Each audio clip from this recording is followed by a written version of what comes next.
Ito po ay isang balita na nakita natin galing po kay Apollo Nel Bilhilia. Pakitama na lamang po ko kung ako po ay mali. Sabi po kasi dito, PBBM lang daw ang malakas kasi napahiya daw po si Sara Duterte diyan mga kababayan sa Cebu. So ito, panoorin po natin. Panoorin nyo, dumating si Sara sa Cebu. Tingnan nyo ha. Ito yung video kung saan dumating po si Sara Duterte sa Cebu pero walang gaanong tao na pumapansin po sa kanya doon. Kasi siguro alam din ng mga kababayang Pilipino po natin na kung ano yung pagpunta doon, kung namumuliti ka ba o talagang taos sa puso yung pagbisita sa kanila at pakikisimpatya po sa kanila mga kababayan. Kasi kita nyo, nung si Sara Duterte pumunta ng Cebu mga kababayan, hindi po siya gaanong pinapansin ng mga kababayan po natin dyan sa Cebu. Ito, panoorin nyo. Panoorin nyo, dumating si Sara sa Cebu. Ayan o.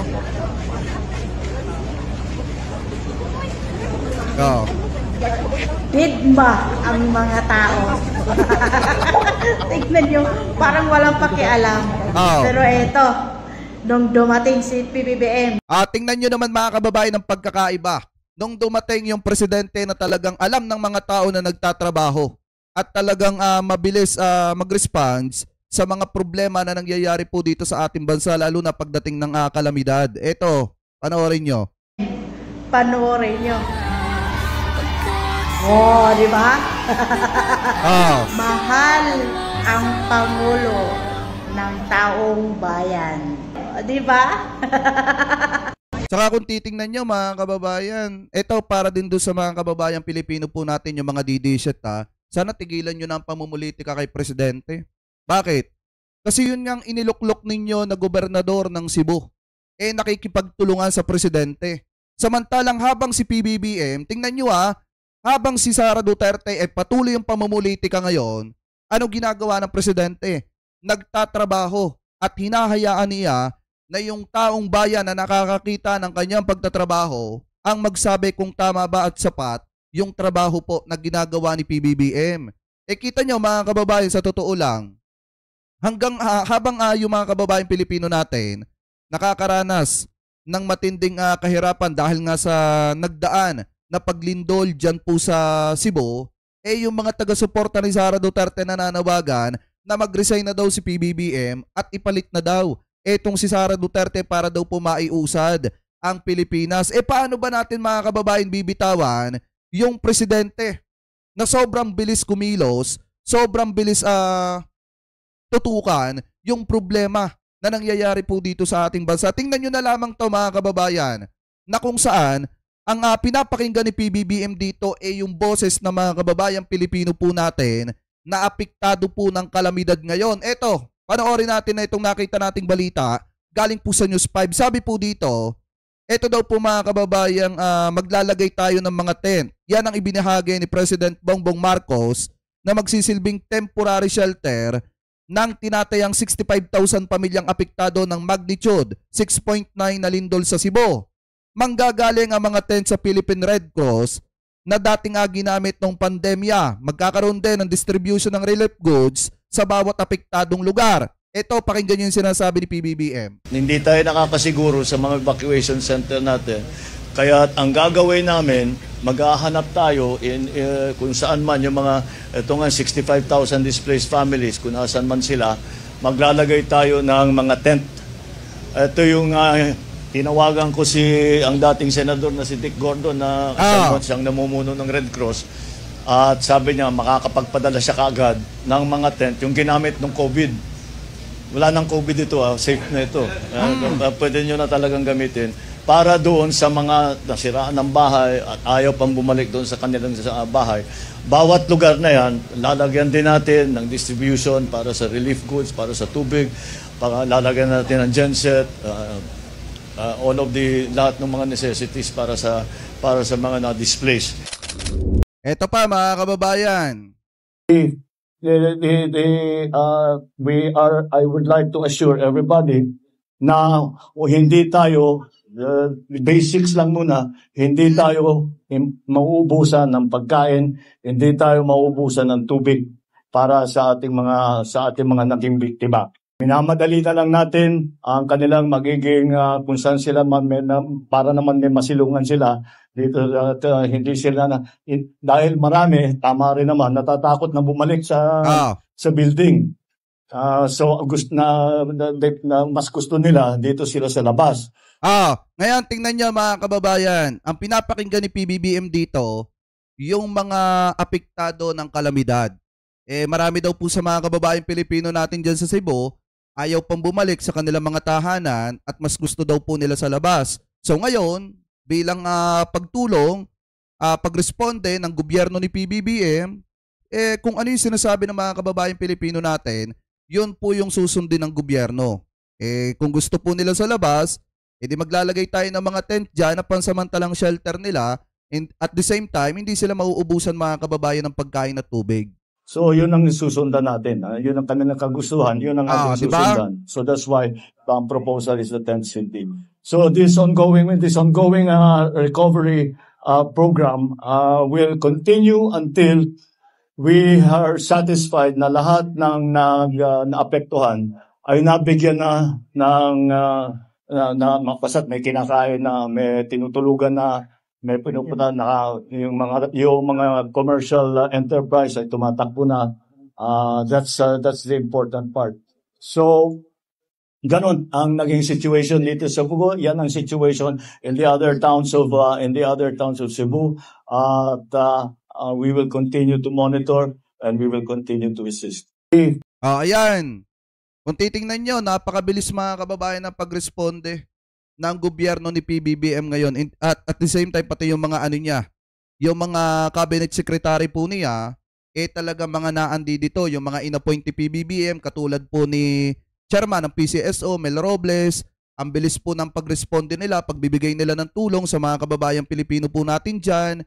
At ito pong si Secretary Vince Dizon ng DPWH, isa din po mga kababayan sa rumisponde dito po sa Cebu, yung mga apektado ng kalamidad. Dahil nga, ayon naman po sa ating presidente, ang opisyalis dapat ng gobyerno ay hindi po naglalaro. Dapat mga kababayan, ikaw ay iniluklok ng taong bayan, ikaw ay sinuportahan ng taong bayan, dapat magtrabaho ka, hindi ka dapat naglalaro. At mas lalong hindi ka dapat nag-i-enjoy sa ibang bansa gamit-gamit ang pera ng mamamayang Pilipino. Ito, pakinggan natin yung sinasabi ni PBBM. Sabi nga dito, nagsalubong ang kilay ni PBBM sa tanong ng reporter. Ito, pakinggan po natin. Kami mga public servant, kami ng mga hinalal ng taong bayan ay dapat nakikita na hindi naglalaro na kung ano-ano ginagawa, namumuliti ka, whatever, basta nagtatrabaho lang para makapagserbisyo sa tao. Shift to another topic. I'm sorry? May just briefly shift to another topic. Your public ratings went up, trust rating went up. Kasi ang tanong dito mga kababayan, tumaas daw yung ratings ni PBBM, yung trust rating ng presidente, parang nag-plus 10. Samantalang itong kay Sara Duterte, pabagsak na mga kababayan. So ngayon, ito po yung naging sagot ni PBBM dyan. Where do you attribute that pagtaas? You know, I have no idea. I don't look so much at the. It's of course it's nice to note. Except I didn't know about that. But now that you tell me, of course I'm glad that it's that way. I guess we just have to keep working. Wala naman whatever is happening,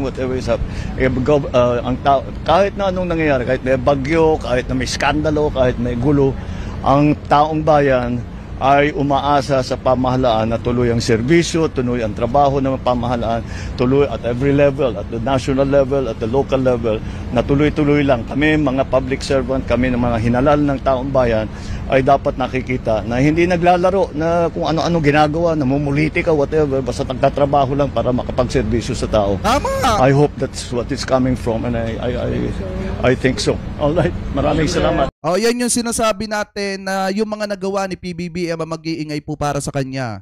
Kung hindi po nakikita ng mga taga-suporta ni Vice President yung ginagawang sakripisyo at pagtatrabaho ni PBBM para maibalik sa taong bayan yung suporta na ibinigay nila noong 2022, nasa sa mga taga-suporta na po ni Vice President yon. Pero maliwanag naman na yung mga nagawa po ni Presidente ang nag-iingay po para sa kanya. Kasi yung pagtaas po ng trust rating ng Presidente, yon ay malaking bagay na masasabi natin na talagang na-appreciate ng taong bayan yung ginagawang pagtatrabaho ni PBBM. At the same time, yung ginagawa ni PBBM na paglaban sa matinding korupsyon na nangyayari dito po sa ating bansa na walang sisinuhin kahit pa kamag-anak, kaibigan, kahit pa nga kapatid, mga kababayan, basta para sa pagmamahal sa taong bayan, handang papanagutin yan ni Presidente. So ngayon, maliwanag naman po na galing kay PBBM, dapat kung ikaw ay hinalal at iniluklok ng taong bayan, dapat magtrabaho ka.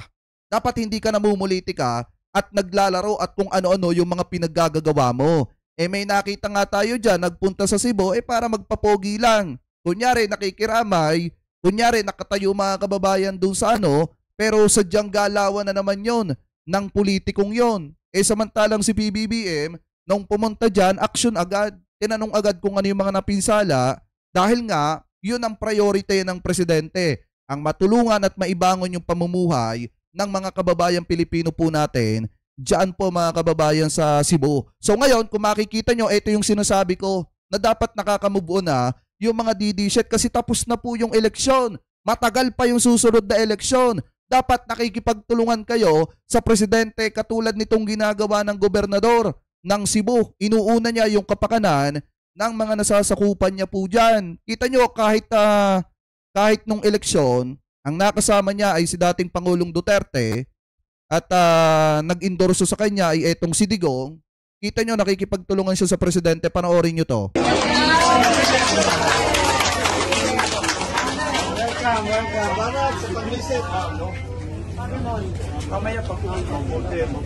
Saka kita nyo mga kababayan yung pagsalubong sa kanya ng mga taga Cebu, no? Napakainit ng pagsalubong ng mga taga Cebu kay PBBM. Ito tuloy natin. Sira talaga si Oso. Ayan o. Ayan o. Si Governor Pamela Baricuatro. Ayan o. Diba kasama ni dating Pangulong Duterte yan. Si Digong pa nga ang nagluklok dyan. Nagluklok ang nagtaas ng kamay niyan mga kababayan ng panahon ng eleksyon. Pero dahil nga tapos na ang eleksyon at kailangan na magtrabaho, eto nakikita nyo, nakikipagtulungan sa presidente.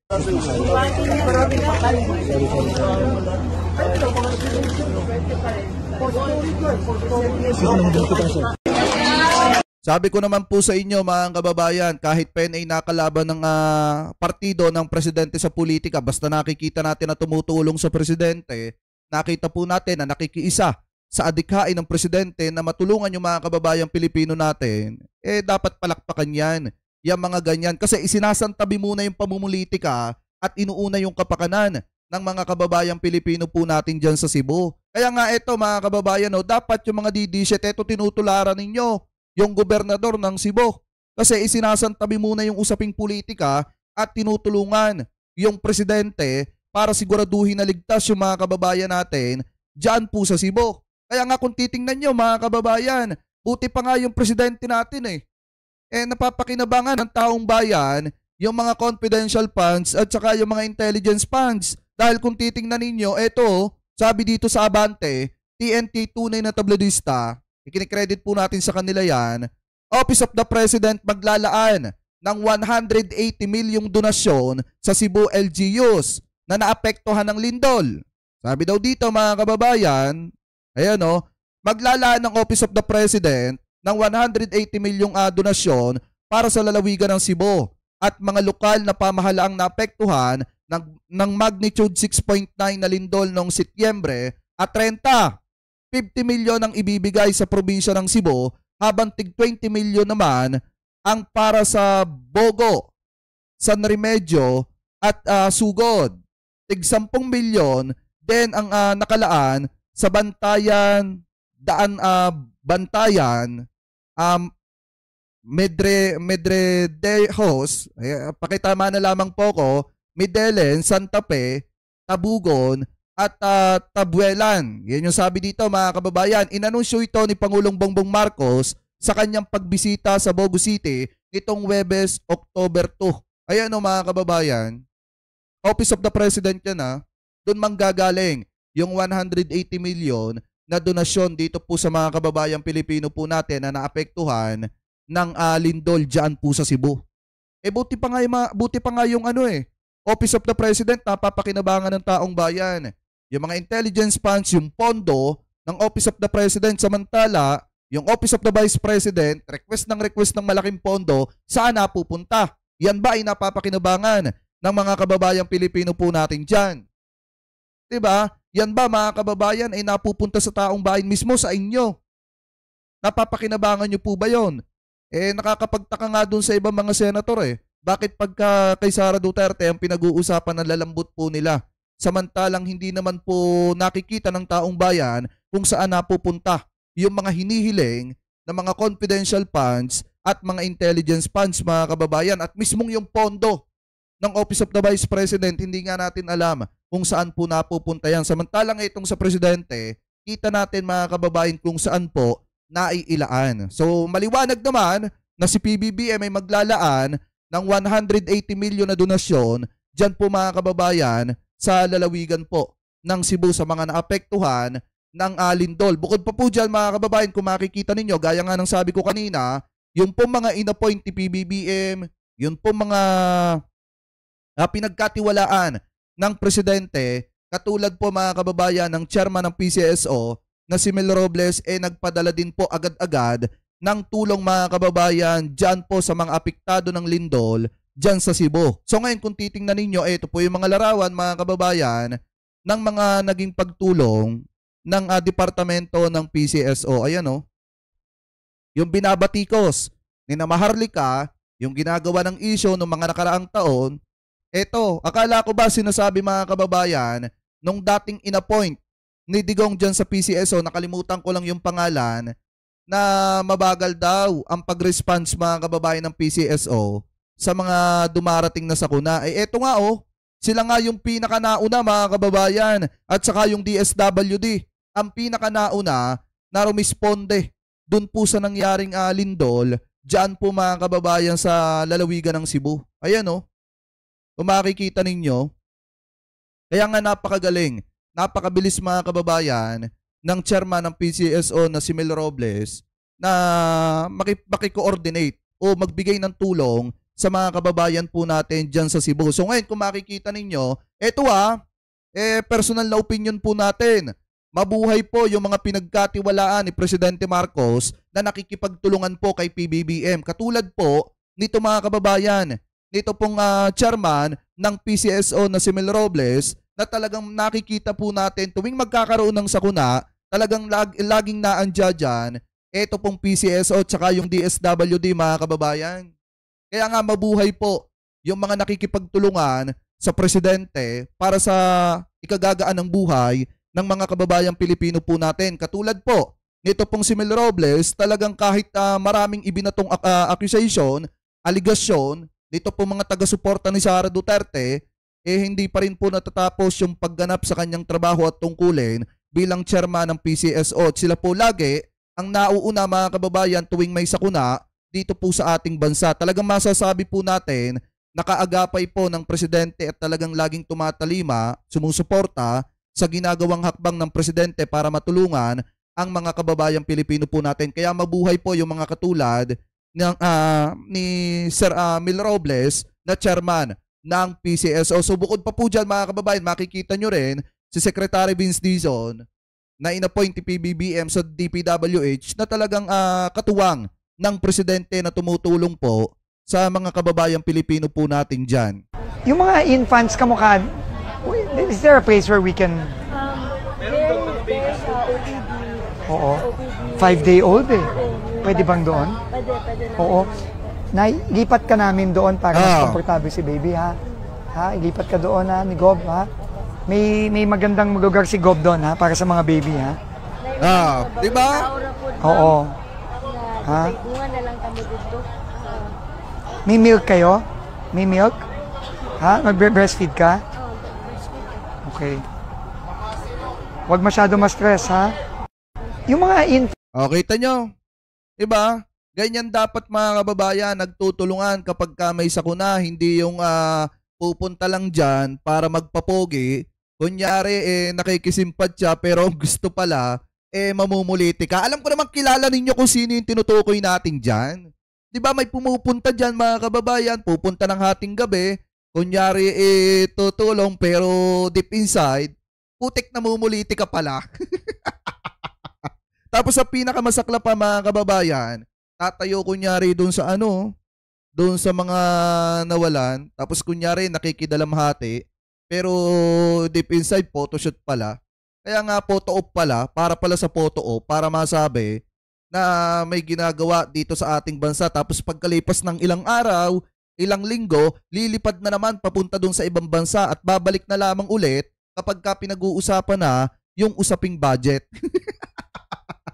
Alam ko mga kababayang, kilala ninyo kung sino yung tinutukoy natin na yan.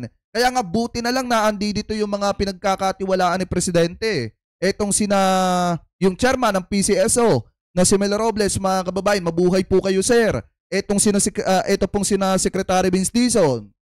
Ito talaga yung mga nasa likod lagi ng Presidente tuwing magkakaroon mga kababayan ng kalamidad dito po sa ating bansa. DSWD.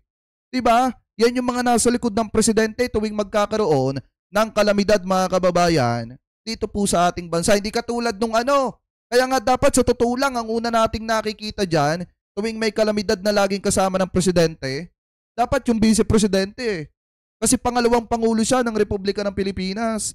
Ang problema mga kababayan, iba kasi yung landas na tinatahak ni Vice President. Pumupunta siya ng kanya at ayaw niya ng may kaagaw sa photo op mga kababayan. Kaya siguro ganon yung ginagawa ni Vice President na hindi naman nararamdaman ng mga kababayang Pilipino natin dyan. Kaya nga kita nyo, nung pumunta siya dyan, walang gaanong pumapansin.